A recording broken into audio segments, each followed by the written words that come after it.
नमस्कार दोस्तों, मैं हूं अभिजीत और आप सभी का स्वागत है मेरे YouTube channel job and tech knowledge पे। दोस्तों, आज की इस वीडियो में हम बात करने वाले हैं हाई कोर्ट में आए लेटेस्ट रिक्रूटमेंट को लेकर के, जिसको कैसे अप्लाई करना है, क्या टर्म एंड कंडीशन है, इन सब के बारे में डिस्कस करेंगे। तो आगे बढ़ने से पहले अगर आपने चैनल को सब्सक्राइब नहीं किया है तो सब्सक्राइब कर दें और बेल आइकन को दबा दें ताकि आपको इसी प्रकार का लेटेस्ट गवर्नमेंट जॉब की जानकारी सबसे पहले पहुंच सके। दोस्तों, ये जो वैकेंसी जारी किया गया है वो आपका है असिस्टेंट रिक्रूटमेंट एग्जामिनेशन को लेकर के, जो असिस्टेंट के लेकर के है। तो चलिए सबसे पहले इनकी डेट की बातें करें तो ये जो है आपको 3 फरवरी को ये नोटिस जारी किया गया है, जिसमें अगर मैं बात बताऊं आपको तो ये जो है डेट ऑफ ऑनलाइन एप्लीकेशन जो है आपको 6 फरवरी से स्टार्ट हो चुका है। जो आपका लास्ट डेट रहने वाला है वो आपका 7 मार्च रहने वाला है। अभी काफ़ी सफिशिएंट टाइम है आपको अप्लाई करने को लेकर के। Late date of making online fee payment जो है वो 9 मार्च तक रहने वाला है। डेट ऑफ प्रीलिमिनरी टेस्ट जो आपका होने वाला है वो आपका 30 अप्रैल को होने वाला है। टेंटेटिव टेस्ट जो आपका लिया जाएगा। अब चलिए इनके डिटेल्स को समझते हैं। तो ये जो है ऑनलाइन एप्लीकेशन जो है स्टार्ट हो चुका है। Are invited from the eligible candidates for the appointment of 550 vacant post of assistant group B post के लिए जारी किया गया है, जो 550 वैकेंट सीट के लिए जारी किया गया है, जिसमें आपको लेवल 7 का सैलरी मिलने वाली है। 44,900 तक से स्टार्टिंग है इनकी सैलरी, जो 1,42,400 तक इसमें आपको सैलरी देने की एक्सपेक्टेशन है। पे मैट्रिक्स लेवल 7th PRC रहने वाला है। उसके साथ साथ अगर मैं बात करूं तो ये जो है ये सब कुछ पटना हाई कोर्ट के अंडर में आता है। उसके साथ साथ जो है ये काफ़ी अच्छी पोस्ट है और हाई कोर्ट की है, तो डेफिनेटली ये काफ़ी अच्छी पोस्ट होने वाली है दोस्तों। चलिए इनमें हम सीट की अगर एक्सप्लेनेशन दें तो अनरिजर्व के लिए जो है वो 236+2 बैकलॉग के लिए। उसके साथ साथ जो है horizontally reserve post in for women जो है वो 76 रहने वाला है। यानी कि मेन और वुमेन दोनों ही इसको अप्लाई कर सकते हैं, ये इस बात से साफ साफ क्लियर होता है। तो फर्स्ट जो है अनरिजर्व के लिए वो आपका रहने वाला है 236+2 प्लस 76 वीमेन के लिए। वहीं पर स्केड्यूल कास्ट के लिए जो है वो 88 और 33 वीमेन के लिए। स्केड्यूल ट्राइब के लिए जो है वो 5 रहेगा मेन और 2 रहने वाला है वो वीमेन के लिए। वहीं पर एक्सट्रीम बैकवर्ड क्लासेस जो है EBS जिसको बोलते हैं उनके लिए 99 रहने वाला है फॉर ऑल, और उसमें से 39 रहने वाला है वीमेन के लिए। वहीं पर जो है बैकवर्ड क्लासेस के लिए जो है आपका 66 टोटल रहने वाला है, उसमें 22 जो है आपका वीमेन के लिए रहेगा। उसी तरीके से EWS जो इकोनॉमिकली वीकर सेक्शन के लिए आता है उनके लिए 54 टोटल सीट रहेगा, जिसमें से 17 जो रहेगा वो वीमेन के लिए रहने वाला है।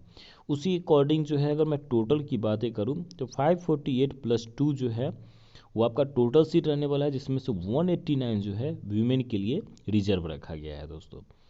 तो ये आपको कैटेगरीज बाय जो है सीट का एक्सप्लेनेशन हो गया। अब मैं चलता हूँ नेक्स्ट की ओर, जहाँ पे दे रखा है इन्होंने एलिजिबिलिटी क्राइटेरिया। एलिजिबिलिटी क्राइटेरिया वो है जहाँ पे आपको बताया जा रहा है कि आपको सबसे पहले कि आप सिटीजन ऑफ इंडियन होना ज़रूरी है। उसके साथ साथ जो है आपको आपको ये सारी डिटेल्स को फॉलोअप करनी पड़ेगी। ये बहुत सारा लेंदी है, अगर मैं इसको एक्सप्लेन करने पर आऊँगा तो बहुत टाइम लग जाएगा, इसलिए मैं इसका लिंक जो है वो वीडियो डिस्क्रिप्शन में दे दूँगा, आप वहाँ से भी चेक कर सकते हैं।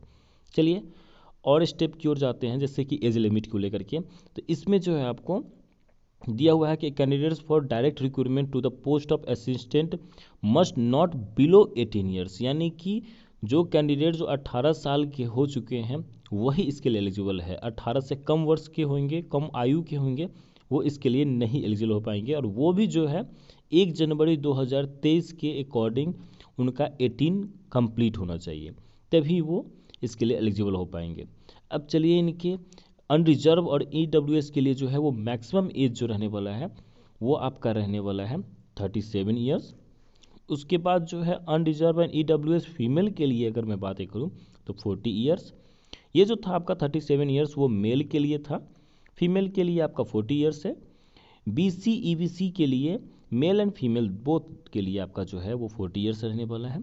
SC ST के लिए मेल एंड फीमेल दोनों के लिए जो है वो 42 ईयर्स रहने वाला है। OH के लिए जो है आपको वो आपका 47 ईयर्स रहने वाला है।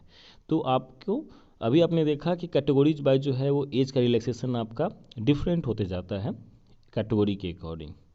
चलिए अब इनकी क्वालिफिकेशन को अगर हम समझते हैं तो मिनिमम क्वालिफिकेशन जो आपको रिक्वायर्ड है इसमें वो आपका है कि एप्लीकेंट जो हैं वो must possess the following essential qualification eligibility condition for the post of assistant on January 2023, graduation in any discipline from the recognised university और इंस्टीट्यूशन, यानी कि आप ग्रेजुएट होना कंपलसरी है, उसके साथ साथ जो है वो diploma certificate at least 6 month course of in computer applicant from a recognise institution, यानी कि आपके पास डिप्लोमा या सर्टिफिकेट का 6 मंथ के कोर्स वाला आपका एटलीस्ट होना ज़रूरी है, तभी आप इसके लिए एलिजिबल माने जाएंगे। प्रेफरेंशियल क्वालिफिकेशन की अगर मैं बातें करूं तो who has serve in territorial army for minimum period for 2 years, तो ये इसके लिए एलिजिबल हो पाएंगे। Who have obtain a B certificate in a national cadet corps में अगर आपने कर रखा होगा तो इसके लिए एलिजिबल हो पाएंगे। तो ये सारे कुछ टर्म एंड कंडीशन है जिसे आप एक बार देख लेंगे दोस्तों। उसके अलावा मैं आगे की और बातें करूँ तो बहुत सारी यहाँ पर बेनिफिट्स दे रखा है, बहुत सारे एडवांटेज दे रखा है, उसके साथ साथ डिसएडवांटेज भी है। अगर आप उस क्राइटेरिया में अगर फिट नहीं बैठते हैं तो फिर आप इसके लिए एलिजिबल नहीं माने जाएंगे। मोड ऑफ सिलेक्शन जो होगा वो आपका कंप्लीट 4 स्टेप में आपका होने वाला है। पहला जो है वो आपका है प्रीलिमिनरी टेस्ट, जो मल्टीपल चॉइस टाइप का क्वेश्चन उसमें पूछा जाएगा। उसके बाद जो है आपका सेकंड वो रिटन टेस्ट लिया जाएगा।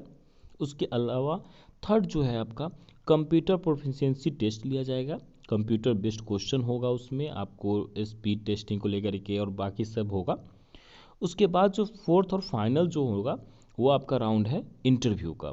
आप अगर चारों स्टेप क्लियर कर जाते हैं फिर आपकी मेरिट लिस्ट जारी कर दी जाएगी और वहाँ से आपको ज्वाइनिंग लेटर का ऑप्शन आ जाएगा और फिर आप ज्वाइन कर सकते हैं। मिनिमम क्वालिफिकेशन फॉर स्टैंडर्ड जो है वो 40 मार्क्स इन प्रिलिमिनरी टेस्ट आपका होना कंपलसरी है। 40 मार्क्स अगर आपके आ जाते हैं तो फिर आप फर्स्ट स्टेज जो है वो क्लियर कर जाएंगे। सेकेंड स्टेज में आपको जो है वो 40% चाहिए और 30% जो है वो आपको इंटरव्यू के लिए चाहिए। तो कुछ इस प्रकार से है। अब चलिए एग्जामिनेशन फ़ी की अगर मैं बातें कर लूँ, जो सबसे ज़रूरी बात होती है, कई लोग होते हैं जो एग्जामिनेशन फ़ी की वजह से भी अप्लाई करने से हिचकते हैं, तो मैं उनके लिए बता दूं कि यहाँ जो है आपको unreserve BC EBC EWS candidates के लिए वो 1200 रहने वाला है और SC ST OH कैंडिडेट्स के लिए जो है वो 600 रहने वाला है। तो ये आपके सामने है और ये पेमेंट जो है वो एक्सेप्टेड ओनली ऑनलाइन मोड से हो रहा है। ऑफलाइन तरीके से अगर आप करते हैं तो मे बी आपको ट्रबल हो सकता है, शायद वो एक्सेप्ट ना हो या कुछ भी। आप इनके ऑफिशियल वेबसाइट पर जा करके भी एक बार चेक कर सकते हैं। सेंटर ऑफ एग्जामिनेशन आप खुद से एक बार सेलेक्ट कर लेंगे कि हाँ कौन सा रहने वाला नहीं रहने वाला है, सो चीज़ें। दोस्तों ये जो है आपको टोटल 15 यहाँ पर दे रखा है जहाँ पे आपको एग्जामिनेशन का सेंटर दिया जा सकता है। पहला है आपका पटना, दूसरा है Bhojpur at Arrah, Nalanda at Bihar Sharif, Gaya, Aurangabad, Jehanabad, Nawada, Bhagalpur, Muzaffarpur, Vaishali at Hajipur, east Champaran at Motihari, Darbhanga, Begusarai, Saran at Chapra and Purnia. ये 15 टोटल आपको जो है एग्जामिनेशन का सिटी दिया गया हुआ है, जहाँ पे आपकी सहूलियत के अकॉर्डिंग आप अपना चॉइस दे सकते हैं और अपने एग्ज़ाम को वहाँ पर कंप्लीट कर सकते हैं। उम्मीद करता हूँ आपको यहाँ पे सारी जानकारी मिल गई होगी। फिर भी कहीं कोई डाउट रह जाए तो कमेंट करना नहीं भूलिएगा। मिलते हैं ऐसे ही अगले वीडियो में, तब तक के लिए goodbye, take care, all the best.